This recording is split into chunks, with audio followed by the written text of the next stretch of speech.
Bismillahirrahmanirrahim. Welcome to Dream Achievers by Muhammad Adnan. Today our topic is ASEAN, Association of Southeast Asian Nations.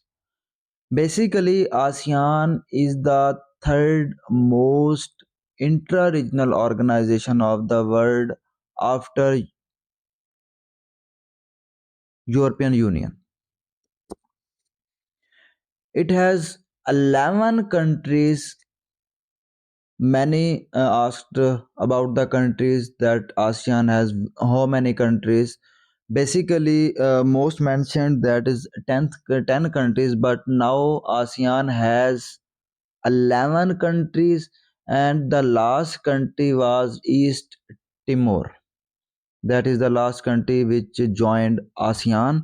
तो अगर हम ASEAN का थोड़ा सा introduction पढ़ें तो इंट्रोडक्शन में ASEAN basically is the economic player and its economy grow to 5.2% in 2022, reaching a combined GDP of 3.6 trillion. And one thing I also want to mention that ASEAN ASEAN has which 11 countries which has export oriented countries.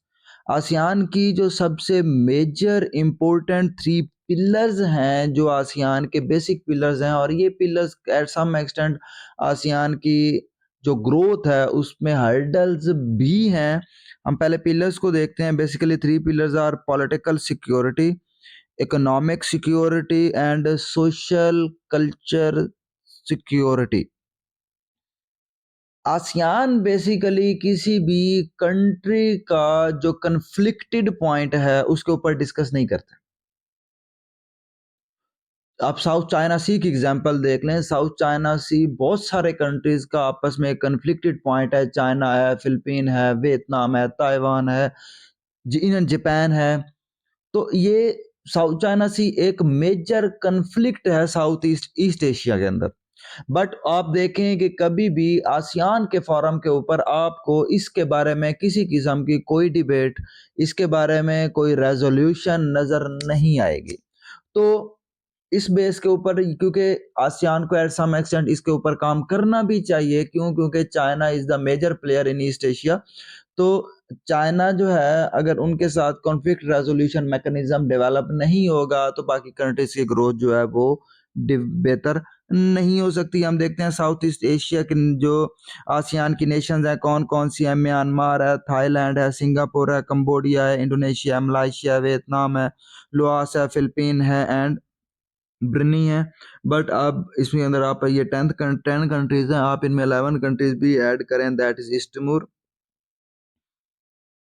अच्छा, that is the most important chart ASEAN के बारे में. अगर हम इतना ही देख लें तो आसियान जो है उनका विजन है one identity and one unity. It is established on 8 August 1967. 10 countries हैं इनके अंदर. ASEAN has worked together for 54 years to achieve regional peace, economic development and social progress. But ASEAN is the more than an intra-government organization. अब अगर हम देखें, ASEAN is one of the world economic success story and hold enormous potential. It is the fifth largest economy and in the world and is expected to become the fourth largest by 2030. Lately, ASEAN hit a new milestone in 2022, signing a regional RCEP regional comprehensive economic partnership with 5 major partners. ASEAN है. ASEAN के अलावा इसमें Australia, China, Japan, Korea and New Zealand as well. तो regional comprehensive economic partnership जो है, the ASEAN is the biggest free trade agreement yet covering a market 2.2 billion people with 30% of world GDP. आप देखें तो east Asia के अंदर जो है जो टॉप 5 कंट्रीज हैं, world largest most populous country in the world, आप देखें कि उनमें आपको पाकिस्तान, सॉरी, चाइना नंबर 1 पे नज़र आता है और नंबर 4th पे आपको इंडोनेशिया नज़र आता है। तो 4 लार्जेस्ट कंट्रीज़ इसके अंदर हैं। उसके अंदर इसके अलावा अगर हम देखें पीपल हैं 650 मिलियन पॉपुलेशन है। इसके अंदर जो थर्ड लार्जेस्ट लेबर फोर्स पाई जाती है। 30% of total population under 19 age by 2030। तो इनके पास 220 मिलियन पॉपुलेशन की यंग फोर्स होगी। That is also a competitive advantage of ASEAN. उसके बाद अगर हम देखें आसियान कम्युनिटी, इसमें three types of community exist करती है: political security community, economic community and socio culture community. जो पॉलिटिकल सिक्योरिटी कम्युनिटी है, that is work of peaceful को existence both with in ASEAN and with the world. ये इनकी ASEAN का सबसे major point है कि ये आसियान के अंदर जितने भी कंट्रीज़ हैं वो उन कंट्रीज़ का आपस में किसी तरह का कोई जियोग्राफिकली, बॉर्डरली, अदरवाइज किसी टाइप का भी कोई कन्फ्लिक्ट नहीं है। उनके बाद इकोनॉमिक कम्युनिटी देखें, work out to make ASEAN a stable, prosperous and highly competitive region। अगर हम सोशो कल्चर कम्युनिटी देखें तो work to create a people oriented and socially responsible ASEAN community. अब अगर हम देखते हैं फॉर्मेशन की तरफ देखते हैं, 8 अगस्त 1957 it ASEAN establish with signing off Bangkok declaration हुई थी। बैंकॉक डेक्लेरेशन के अंदर कौन कौन से कंट्रीज थे? Indonesia, Malaysia, Philippine, Singapore and Thailand थे। और बाकी कंट्रीज जो हैं उन्होंने, जितने भी बाकी ये 5 कंट्रीज जो हैं इन्होंने सबसे पहले ज्वाइन किया था, और बाकी जो 5 कंट्रीज हैं उन्होंने इनके बाद डिफरेंट टाइम पीरियड्स में ज्वाइन किया, और एट द एंड अभी ईस्ट तिमोर ने भी इसको ज्वाइन किया है। 3.6 ट्रिलियन की इसकी जीडीपी है। और उसके बाद जनरल सेक्रेटरी हैं डॉक्टर काओ किम होन। मैम 10 मेंबरशिप कंट्रीज़ हैं और 2 ऑब्जर्वर स्टेट्स हैं जिनमें चाइना एंड सिंगापुर है। अभी करंटली जो है वो इसकी जो चेयरपर्सन है वो सिंगापुर के हैं।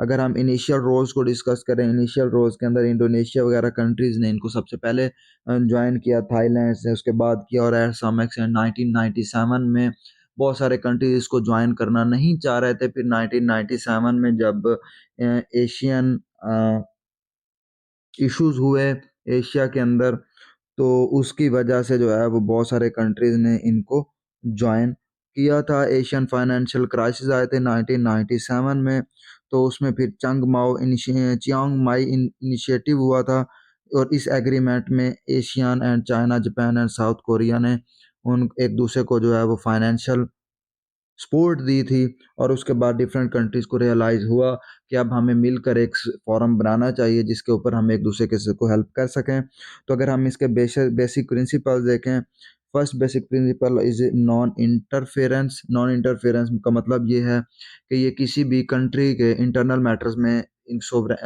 किसी किस्म की कोई इंटरफेरेंस नहीं करते, सोवरेनिटी को मिनिमाइज नहीं करते, और किसी भी कंट्री के जो पर्सनल मैटर्स हैं उनके पर्सनल मैटर्स को देख के अपने कलेक्टिव मैटर्स को जो है वो फाइंड आउट नहीं करते, नहीं देखते। उसके बाद इनफॉर्मेलिटी है।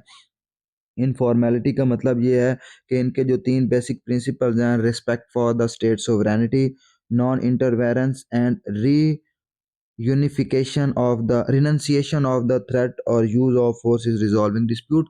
ये इनके 3 बेसिक प्रिंसिपल्स हैं जो इनफॉर्मेलिटी के ऊपर हैं कि सोवरेनिटी को ये रिस्पेक्ट देते हैं, नॉन इंटरफेरेंस है किसी भी किस्म की इंटरनल मैटर्स के ऊपर, और उसके ऊपर कोई भी जो डिस्प्यूट रेजोल्यूशन मैकेनिज्म है उसको कभी भी ये बाय फोर्स जो है वो एंड करने की कोशिश नहीं करते। कोशिश करते हैं कि वो कलेक्टिव सिक्योरिटी अरेंजमेंट्स की बेस के ऊपर वो रिजॉल्व हो जाए। उसके ऊपर कंसेंसस, थर्ड जो प्रिंसिपल है that is consensus oriented decision, the principle of मुसजावरा एंड मुफुकात। ये बेसिकली मुसजावरा एंड मुफुकात जो है ये एक इंडोनेशियन डिप्लोमेटिक जो मेथड है, और ये बेसिकली क्या कहता है, ये बेसिकली ये कहता है कि ये कॉन्सेप्ट दिया था सुकार्नो ने इंडोनेशिया के अंदर। और इसका कॉन्सेप्ट यही था कि जितने भी काम किए जाएं या जितनी भी डेवलपमेंट्स की जाएं, जितने भी एग्रीमेंट्स किए जाएं, या जितने भी डिस्प्यूट रेज़ोल्यूशन मैकेनिज़्म के अंडर जितने भी चीज़ें देखी जाएँ, वो सारी की सारी जो हैं वो कंसेंसस ओरिएंटेड होनी चाहिए। जितनी भी स्टेट्स हैं, आसियान के अंदर जितने भी मेंबर कंट्रीज़ हैं, उन सारे कंट्रीज़ का उसके ऊपर कंसेंसस होना चाहिए।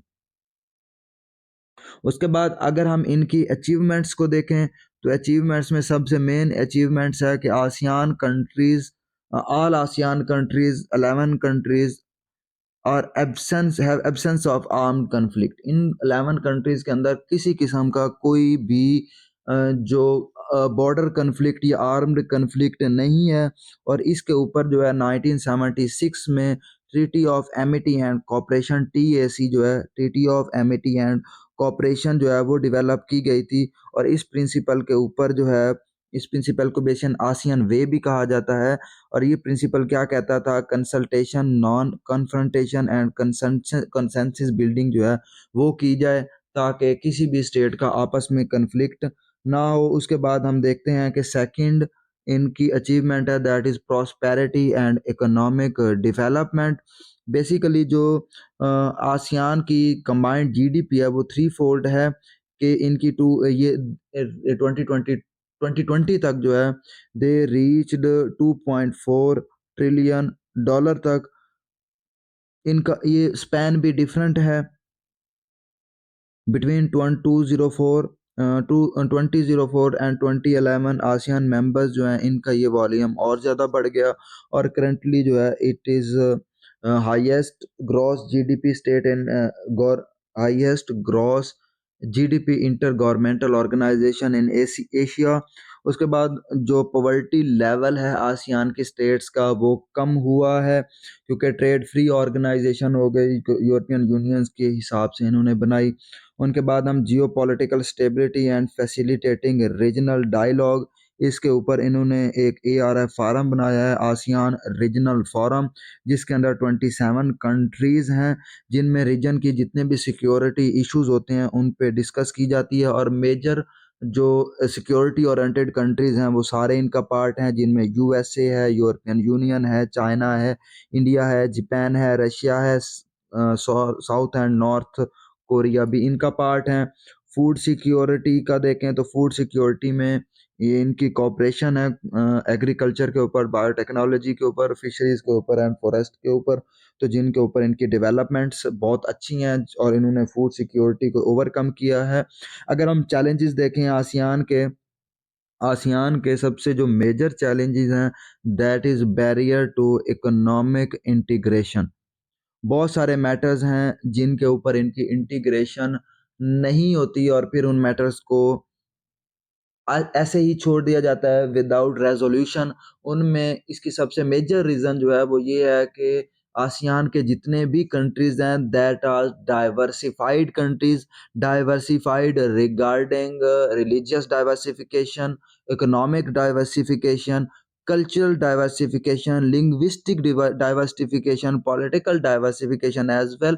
तो इनके अंदर जो है डाइवर्सिफिकेशन बहुत ज़्यादा पाई जाती है और उन डाइवर्सिफिकेशंस की बेस के ऊपर एट सम एक्सटेंट इनकी इकोनॉमिक जो इंटीग्रेशन है उनके ऑब्जेक्टिव जो हैं वो फुलफिल नहीं हो सकते। उसके बाद हम देखें ह्यूमन राइट्स वायलेशन है। अगर हम रोहिंग्या की बात कर लें, बर्मा म्यांमार की बात करें तो उसके ऊपर जो ह्यूमन राइट क्राइसिस हुए हैं उनके ऊपर आसियान का जो फोरम है उनकी तरफ से कोई आवाज़ नहीं उठाई गई। और ये बेसिकली अगर मैं इस चीज़ को कहूँ तो ये चैलेंजेस भी हैं बट ये आसियान का एक पॉजिटिव पॉइंट ऑफ व्यू भी है कि वो किसी भी कंट्री के इंटरनल मैटर्स के ऊपर बात नहीं करते और ये उनका ऑब्जेक्टिव है, मिशन और विजन स्टेटमेंट्स के अंदर है कि नॉन इंटरवेंशन की पॉलिसी जो है वो आसियान की स्टेट्स में रहेगी। तो नॉन इंटरफेरेंस की जो पॉलिसी है वो उसी के ऊपर एक इन्होंने काम किया है। उसके बाद third challenge that is non traditional and transnational security concerns हैं। अब आप इंडोनेशिया को देखें, इंडोनेशिया ने जकार्ता से अपना जो कैपिटल है वो चेंज कर लिया है और ये जो जितनी भी स्टेट्स हैं आसियान के अंदर इनके अंदर क्लाइमेट वल्नरेबिलिटी बहुत ज़्यादा है और एक्सट्रीमिज़्म की अगर आप पॉलिसी देखें बर्मा, म्यांमार, रोहिंग्या के अंदर वो आपको नज़र आएगी। उसके बाद मैरीटाइम पायरेसी इनके अंदर पाई जाती है, इलीगल ड्रग्स वगैरह, public health emergencies and refugees flow. ये बहुत ज़्यादा जो है वो इनके अंदर आसियान स्टेट्स के अंदर पाया जाता है। अनरिज़ॉल्व्ड डिस्प्यूट्स पाए जाते हैं जिसमें साउथ चाइना सी मोस्ट इम्पोर्टेंट डिस्प्यूट है और चाइना कहता है कि साउथ चाइना सी इनके अंदर है और इनके साथ डिफरेंट जो और भी डिस्प्यूट के साथ अटैच हैं लोग, जिनमें फ़िलिपीन है, वियतनाम है, जापान है, ताइवान है और एक्स्ट्रा जो आउटसाइडर है that is USA as well. तो उस डिस्प्यूट के ऊपर कभी भी इनकी किसी भी आसियान के फोरम के ऊपर बात नहीं हुई। Changing regional and fifth is challenge is changing regional security environment and emerging competition between USA and China. Everyone know that USA and China has a conflict. They have border conflict, they have economic conflict, they have trade conflict. तो इनके दरमियान हर तरह का conflict जो है वो पाया जाता है। तो ये कन्फ्लिक्ट जो है वो भी जो आसियान है उनके लिए बहुत बड़ा चैलेंज है। क्यों? उसमें सबसे मेजर रीज़न ये है कि बहुत सारे कंट्रीज़ हैं, जैसे आप चाइना ताइवान वार को देख लें, ठीक है? चाइना वियतनाम कॉन्फ्लिक्ट देखें, चाइना फ़िलिपीन कॉन्फ्लिक्ट देखें, चाइना जापान कॉन्फ्लिक्ट देखें। तो ये जो कॉन्फ्लिक्ट हैं, ये कॉन्फ्लिक्ट एक जो डिफरेंट कंट्रीज़ हैं, उनके दरमियान एक अनरिज़ॉल्व्ड कंडीशन जो है वो क्रिएट करती है और स्ट्रेस की सिचुएशन जो है वो डेवलप हो जाती हैं, जिसकी वजह से इकोनॉमिक प्रॉस्पेरिटी और जो उनके ऑब्जेक्टिव्स हैं, वो उस तरीके से फुलफ़िल नहीं हो सकते। अदर चैलेंजेस हैं, रिलीजन एंड पॉपुलेशन चैलेंजेस हैं, टॉप डाउन अप्रोच है। टॉप डाउन अप्रोच का मतलब ये है कि जो मेजर जीडीपी कंट्रीज़ हैं, इनके अंदर वो उनको मोनोपोली मिलना स्टार्ट हो जाती है। जो डाउनवर्ड कंट्रीज़ हैं, उनको उतनी अहमियत उस फोरम के ऊपर नहीं दी जाती। उसके बाद natural geographical limitation of the countries हैं। अगर हम सजेशंस की तरफ जाएँ कि आसियान के फोरम के ऊपर क्या-क्या होना चाहिए, तो उसमें सबसे important the consensus rule should done away. जो कंसेंसस रूल है, उसके ऊपर कि हर कंट्रीज़ का कंसेंसस चाहिए। तो इस तरह जो है consensus rule explain why ASEAN failed to present a united front after the September 11, 2001 terrorist attack in United States as a subsequent of US led war on terror.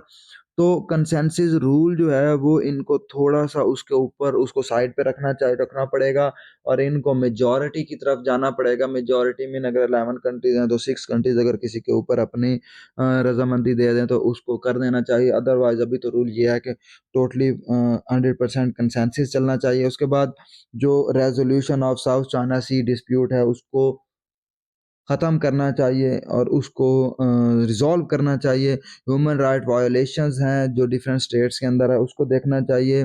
Bottleneck of economic integration जो है, मतलब जितने भी इनके अंदर diversification पाई जाती है, चाहे वो इकोनॉमिक है, चाहे रिलीजियस है, चाहे पॉलिटिकल है, चाहे लिंग्विस्टिक है, उन सब इनको जो है वो रिज़ॉल्व करना चाहिए टू गेन इकोनॉमिक इंटीग्रेशन। उसके बाद ASEAN minus x It means a subset of ASEAN member would move ahead on economic and security arrangement with understanding that the remaining subset would join later। मतलब ये है कि ASEAN के अंदर जो है वो इकोनॉमिक को वो बेहतर रखें और उसके बाद बाकी जितनी भी चीज़ें हैं उसको लेटर हेड के ऊपर रखना चाहिए। ASEAN Pacific alliance ASEAN should alliance with the different Pacific Indo-Pacific nation like Chile, Colombia, Mexico, and Peru to create a coalition that would strengthen ASEAN Trans-Pacific ties.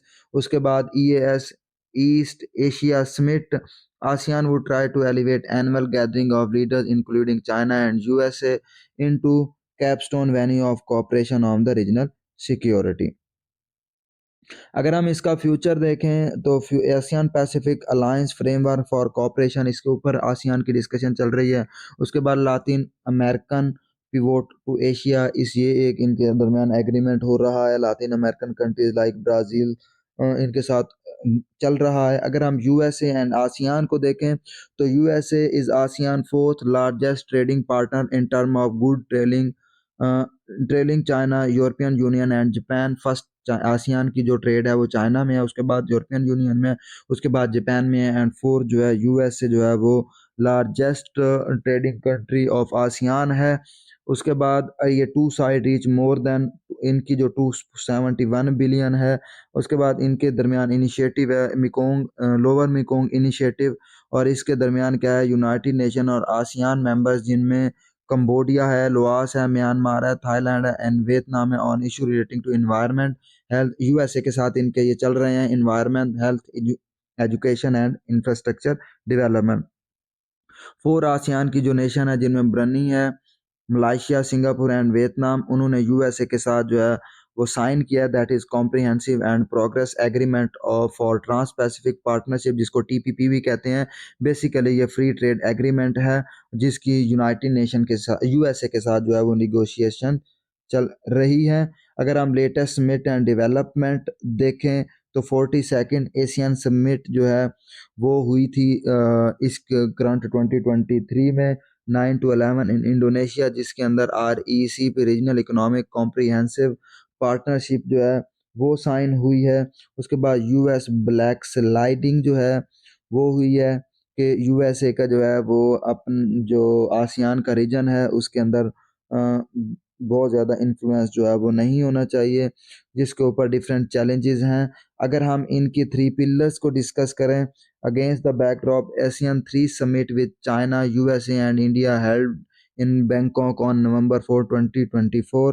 अगर चाइना का हम matter को discuss करें तो ये 4 जो हैं basically अगर इनको इनके साथ इश्यूज हैं, फिर भी ये 3 स्टेट्स जो हैं यूएसए, इंडिया एंड चाइना जो है वो इनका बेहतरीन ट्रेडिंग पार्टनरशिप हैं, दैट इज़ आसियान। अगर इसके बारे में किसी का कोई क्वेश्चन हो तो वो कमेंट बॉक्स में पूछ सकता है। आज के लिए इतना ही, बहुत शुक्रिया, अल्लाह हाफिज़।